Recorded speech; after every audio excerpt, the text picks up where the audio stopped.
네, 교재 109페이지를 제가 읽겠습니다. 교재 109페이지입니다. 그리스도는 우리를 위한 대언자이시며 우리 죄를 위한 화목제물이십니다. 그러므로 그리스도 외에 다른 복음은 없습니다. 우리는 오직 그리스도의 말씀을 따라 사랑을 실천하고 그의 계명을 잘 지켜 행할 때 하나님의 사랑 안에서 영원한 은혜를 누릴 수 있습니다. 그러나 적그리스도라고 불리는 사람들은 그리스도를 부인하며 그리스도인을 미혹시킵니다. 성도는 이런 미혹에 빠지지 않기 위해 우리에게 약속하신 영원한 생명을 믿으며 그리스도 안에 거해야 합니다. 아멘. 오늘 본문의 저자인 요한은 편지를 쓰는 목적에 대해서 1절 중반, 2장 1절 중반에서 이렇게 이야기를 하고 있습니다. 너희로 죄를 범하지 않게 하려 함이라. 이 죄에 대한 말씀은 1장 6절부터 2장 2절까지 계속적으로 이어지고 있습니다. 요한은 이렇게 계속 이야기하고 있지요. 만약 우리가 죄가 없다고 말하면 진리를 속이는 것이다. 만약 우리가 죄를 자백하면 주님께서 죄를 사해 주실 것이다. 와 같이요. 요한은 왜 굳이 요한 공동체에 이런 이야기, 이런 말씀을 하고 있는 걸까요? 이유는 당시 이 편지를 읽을 요한 공동체의 상황 때문이었습니다. 요한 서신이 쓰여질 1세기 후반, 교회라는 공동체는 세워진 지 사실 겨우 5, 60년 이 정도밖에 안 된 상황이었습니다. 수많은 성도들이 초신자였고 그 초신자들 중에 옳고 그름을 잘 가리는 사람은 많지 않았지요. 그래서 대다수의 공동체는 바울을 비롯한 사도들의 말씀에 경청을 했습니다. 하지만 그들의 말씀에 반박하는 사람들이 있었습니다. 물론 그 반박이 신학적으로 옳은 것이라면 논쟁이 될 것이고 큰 문제는 안 됐을 겁니다. 하지만 문제는 이 반박이 옳지 않았다는 겁니다. 교회로서는 도저히 받아들이기 어려운 것이었다는 것이죠. 어제 위 목사님께서도 말씀했지만 반박하는 사람들은 예수 그리스도의 성육신을 부인하고 육신과 영을 나누어서 영적인 지식을 얻기 위해서 갈구했습니다. 흔히 말하는 후대에 불리는 영지주의자와 같은 것이었죠. 이에 더해서 그들은 예수 그리스도의 십자가 대속을 부인하고 굳이 예수께서 십자가에 달리지 않았어도 우리의 죄를 하나님께서는 용서했을 것이다 라는 말도 안 되는 이야기까지 펼쳤습니다. 흔히 이들을 거짓교사 또는 분리주의자라고 당시에는 불렀습니다. 그리고 가장 큰 문제는 공동체 내에 이들을 따르는 사람들이 생겼다는 겁니다. 사실 여기 계신 분들 입장에서는 어떻게 저런 말을 하는 사람들을 따를 수 있나? 저런 말을 귀 기울여 들을 수 있을까라고 생각할 수 있습니다. 하지만 그 생각은 초대교회가 아니라 지금의 우리이기 때문에 오랜 시간 확립된 기독론에 대해서 우리는 이미 들었기 때문에 그렇게 생각을 하는 겁니다. 이 당시 아직 교회의 역사와 전통이 사실은 없었고 신학적으로 확립되지 않은 교리들도 많았기 때문에 교회 내에서 누군가가 혹할 만한 소리를 한다면 그것을 받아들이는 사람들이 있을 수밖에 없었지요. 쉽게 말해서 거짓 교사들이 성도를 유혹하기 쉬운 상황이었다는 겁니다. 그래서 사도 요한은 교회를 흔드는 거짓 교사들을 악 또는 죄인으로 규정했습니다. 그리고 그들 때문에 혼돈스러운 상황에 빠져있는 성도들을 바른 길로 돌아서게 하려고 노력을 했지요. 이런 배경을 기반으로 볼 때 오늘 본문 1절은 이렇게 풀어낼 수가 있습니다. 내가 이 편지를 쓴 이유는 너희가 거짓 교사의 말에 휘둘려 죄를 짓지 않았으면 좋겠다. 죄를 짓지 않게 하기 위함이다 라고요. 이 이야기를 하고 난 후 요한은 예수 그리스도의 십자가 대속을 부인하는 거짓 교사들의 논리를 2절에서 6절을 통해서 이렇게 반박을 하고 있습니다.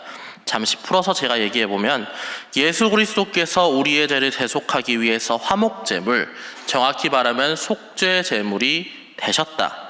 그러니 이 죄사함을 받은 우리는 하나님의 계명을 지켜 행해야 한다. 그 계명은 무엇이냐? 바로 사랑이다. 예수 안에 속해 있다고 말하는 자들은 말로만 계명을 지켜서 행한다고 하면 안 된다. 계명을 참으로 지켜 행하는 사람은 형제자매를 사랑할 줄 알아야 한다. 죄를 짓지 말고 그리스도 안에서 사랑을 행하라. 이 말씀을 따랐을 때 오늘의 첫 번째 기도 제목은 사랑을 실천하는 그리스도인 되게 하여 주시옵소서. 사랑을 실천하는 그리스도인 되게 하소서라고 하겠습니다. 사랑을 실천하는 그리스도인 되게 하소서가 됩니다. 사실 당시 기준을 생각했을 때 사랑과 계명을 연계하는 것은 그렇게 일반적인 생각은 아니었습니다.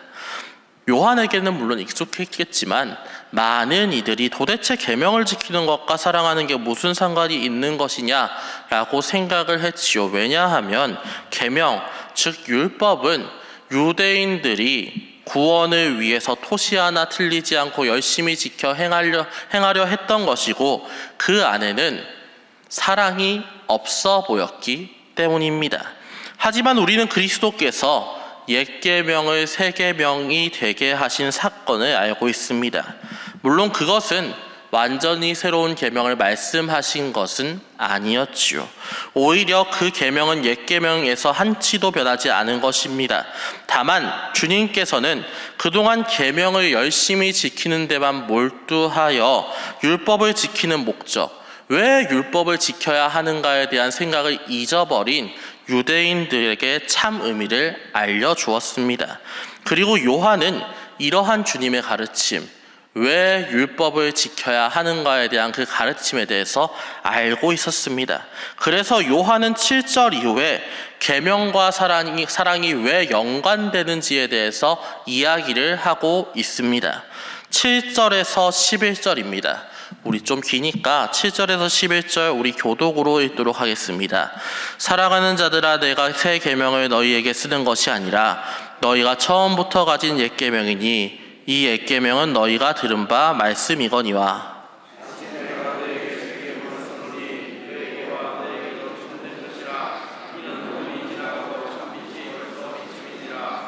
빛 가운데 있다 하면서 그 형제를 미워하는 자는 지금까지 어둠에 있는 자요.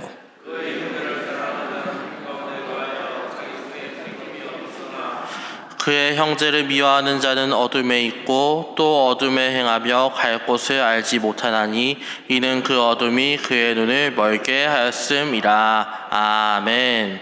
새 계명은 옛 계명과 같다. 그것은 사랑의 계명이다. 그러니 형제를 사랑하는 자는 빛 가운데 거하는 자고 형제를 미워하는 자는 어둠 속에 있는 자이다. 요한은 이제 사랑의 계명을 공동체 화합에 적용시키기 시작했습니다. 서로 사랑하라. 사실 공동체의 분열이 일어났을 때 가장 어려운 게 이 부분입니다. 요한 공동체도 마찬가지였지요. 처음에는 그들의 분쟁은 사실 신학적인 논쟁 정도로 주변에서 여겨졌을 수도 있습니다. 그리고 조금 지나서 그들 중 거짓 교사가 있고 그들이 싸우고 있다라는 사실을 알고 난 이후에는 그들에게 이제 유혹된 자, 의도는 없었지만 유혹된 자를 이렇게 다시 되돌리면 된다라고 아마도 생각을 했을 겁니다. 그런데 생각과는 다르게 공동체 내에서 분쟁이 훨씬 더 심해졌습니다. 내가 옳다 너는 그르다 다투다 보니까 이제는 옳고 그름은 간되었고 서로 간의 감정 갈등이 심해졌습니다. 어느 순간 옳고 그름은 사라져 있으니 같은 공동체에 속한 사람들 간에 사랑은 없었고 미움만 남았다는 겁니다. 그래서 요한이 이렇게 이야기합니다. 너희가 율법을 지켜 신앙적인 척하며 사는 게 중요한 게 아니다. 진짜로 계명을 지키는 사람, 진짜로 주님을 신뢰하는 사람은 사랑해야 한다. 형제를 사랑하는 자는 빛 가운데 거하는 자다. 형제를 미워하는 자는 어둠 속에 사는 자다. 라고 이야기를 하고 있지요. 그리고 이 어둠 속, 그러니까 죄 안에 거하면 결과적으로는 하나님을 똑바로 보는 눈이 어두워진다라고 이야기합니다. 이렇게 공동체 간의 미워하는 마음을 견책하고 요한은 다시 한번 죄에 대한 경계를 굳건히 하고 있습니다. 15절에서 17절입니다. 제가 잠시 읽겠습니다. 이 세상이나 세상에 있는 것들을 사랑하지 말라. 누구든지 세상을 사랑하면 아버지의 사랑이 그 안에 있지 아니하니 이는 세상에 있는 모든 것이 육신의 정욕과 안목의 정욕과 이 세계의 자랑이니 다 아버지께로부터 온 것이 아니요 세상으로부터 온 것이라. 이 세상도 그 정욕도 지나가되 오직 하나님의 뜻을 행하는 자는 영원히 거하느니라. 아멘. 세상 것을 사랑하지 말라. 사실 전체적인 흐름을 보았을 때 이 부분은 조금 뜬금없이 느껴질 수 있습니다. 앞선 말씀에서 교회 내 분열을 견책하고 서로 사랑해야 한다. 교회 내에 대해서만 이야기하던, 공동체 내에서의 바른 신학 그리고 바른 사랑에 대해서 이야기하던 요한이 갑자기 왜 세상 이야기를 하고 있지? 라고 생각을 할 수 있습니다. 더 나아가 그리스도인은 어차피 세상에서 살아가야 하는데 교회 안에서의 사랑을 튼튼히 하면 세상 것도 잘 할 수 있는 거 아니야? 굳이 세상 것과 아버지 것을 왜 구분하고 있지? 굳이 그렇게까지 할 필요는 없는데 라고 생각할 수도 있습니다. 하지만 당대의 분위기를 생각하면 충분히 이런 경계까지 해야 된다라는 생각이 들게 됩니다. 이 서신이 쓰여질 당시 교회의 상황, 교회를 향한 사회적인 시선은 어떠했습니까? 매우 어려웠지요. 교회 공동체에 대한 박해가 지속되고 있을 때입니다. 물론 당장 요한 공동체에 박해가 있었을지 없었을지에 대해서는 알 수 없습니다. 하지만 로마 제국 내 전체 교회로 생각을 했을 때 대다수 교회가 배척을 당하는 상황이었습니다. 60년대 초반 로마의 대화제가 그 기독교인들의 소행이라는 누명을 뒤집어 쓴 이후로부터 교회는 점점 설 곳을 잃어가는 상황이었으니까요. 때문에 당시 교인들은 누구보다도 고통스러웠습니다. 예수를 믿는 건 죽음을 무릅써야 하는 위험한 일이었지요. 그리고 이러한 죽음의 위협에는 항상 동시에 회유도 같이 이어졌습니다. 그리스도인을 핍박하는 사람들은 배교를 종용했기 때문이지요. 아마도 이렇게 이야기했을 겁니다. 유대교의 분파 아니면 군소 이단 같은 이 종교를 계속적으로 믿을 것이냐? 예수 그리스도가 어떻게 메시아냐? 실제로 네가 그렇게 믿는다 하더라도 내 앞에서는 그렇게 얘기하면 절대로 안 된다. 그러면 너는 살 수 없다. 하지만 한 번이라도 부인한다면 너는 살 수 있다. 그러니까 배교해라 라고 협박했을 겁니다. 그렇기에 그리스도인들은 누구보다 강하게 세상의 유혹에 끌릴 수밖에 없었습니다. 믿음 하나만 포기하면 세상에서 자유롭고 편할 수 있을 거다라는 마음이 순간순간 밀려오는 상황이었지요. 그리스도를 믿지 않는 자신의 가족, 친구, 동료들이 잘 사는 모습들을 볼 때마다, 정확히는 편안하게 사는 모습을 볼 때마다 그 유혹은 강해졌습니다. 그래서 요한이 이렇게 권면을 한 겁니다.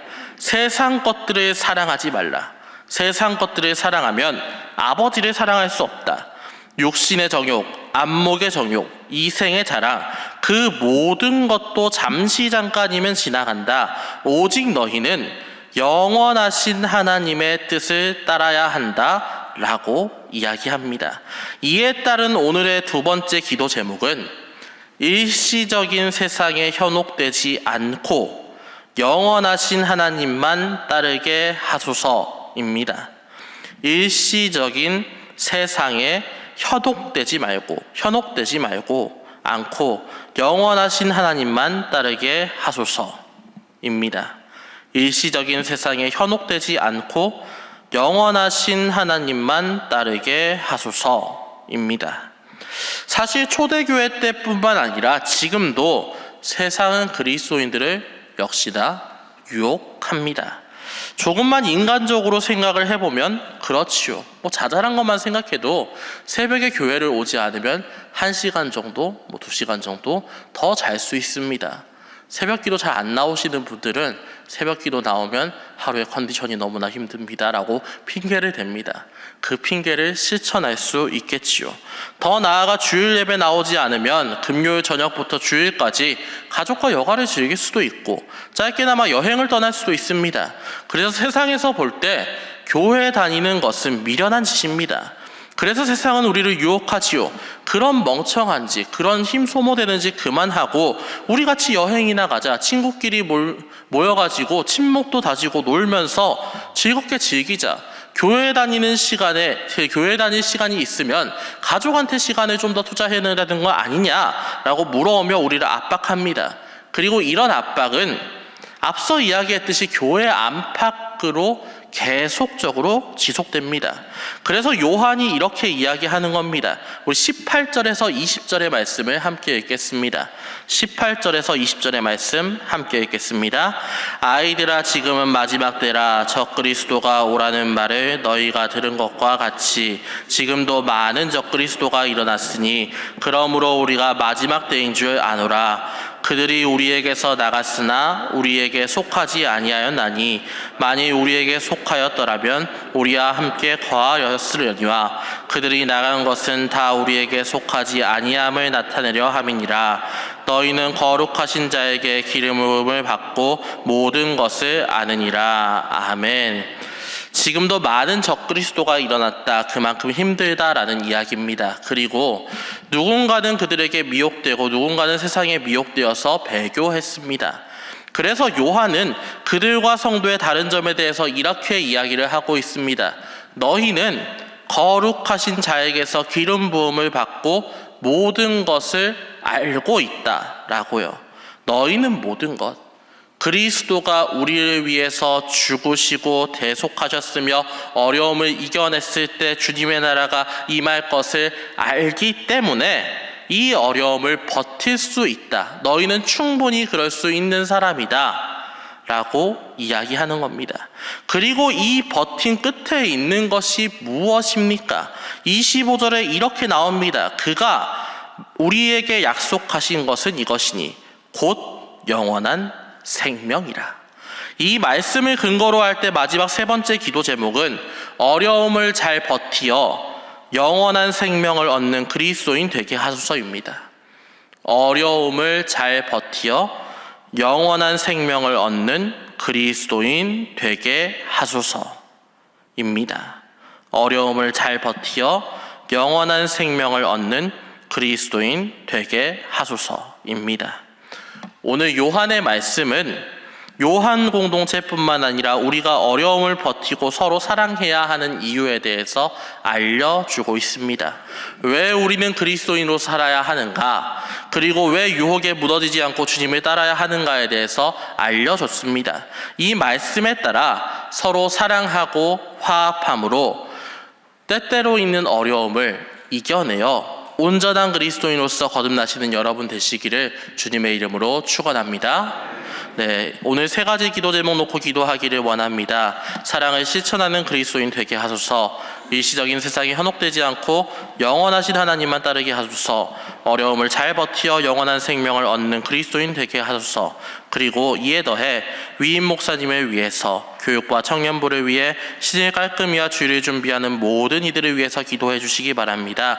이 시간 함께 기도하겠습니다. 주여 믿습니다. 주여 믿습니다. 주여 믿습니다.